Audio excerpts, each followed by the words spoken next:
स्वागत है दोस्तों आप लोगों का मेरा चैनल पर।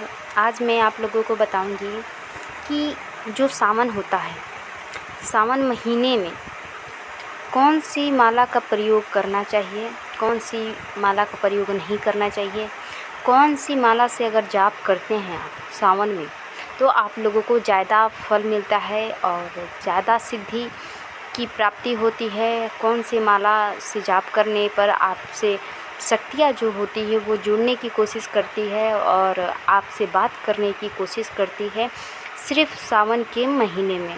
ऐसे तो अलग अलग महीने होते हैं, वो अलग ही प्रकार के होते हैं, पर एक जो सावन होता है, सावन में कुछ विशेष ही होता है, विशेष ही साधना की जाती है। और बहुत लोग होते हैं जो इंतज़ार करते हैं सावन का कि सावन आए और सावन में मैं अपनी साधना करूं। बहुत लंबी लंबी साधना जो होती है, 1 महीने की, 41 दिन की, 21 दिन की जो साधना होती है वो सावन के ही महीने में की जाती है। ज़्यादातर जो सावन के महीने में की जाती है वो साधना होती है महादेव की ही। अगर आप नवरात्रि के समय में साधना करना चाह रहे हैं तो माँ से ही रिलेटेड कोई भी साधना करें। अगर आप सावन में ही साधना करना चाह रहे हैं तो महादेव से ही करें। वैसे तो माँ देवी जो होती है वो भी एक है, पर एक जो होता है ना कि एक लड़का और एक लड़की, कुछ अलग ही बात होती, तो वही एक सावन है और एक दुर्गा पूजा, जैसे कि सब कोई जानते हैं, तो वो बात अलग ही हो जाती है। सावन में ज़्यादातर लोग महादेव की पूजा करते हैं और नवरात्रि में ज़्यादातर माँ भगवती की ही पूजा करते हैं। आप लोग ने देखा होगा कि जब मूर्तियाँ बैठाई जाती है, नवरात्रि में जब मूर्ति बैठाई जाती है तो उसमें सिर्फ माँ भगवती की ही फ़ोटो होती है।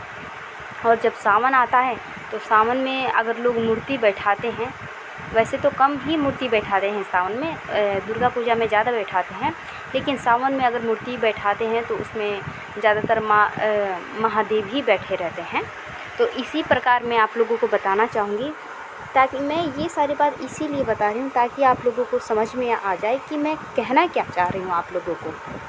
तो जब सावन में जैसे कि महादेव जो होते हैं वो सब कोई महादेव की साधना कर रहे हैं सावन में, तो महादेव को प्रिय क्या है?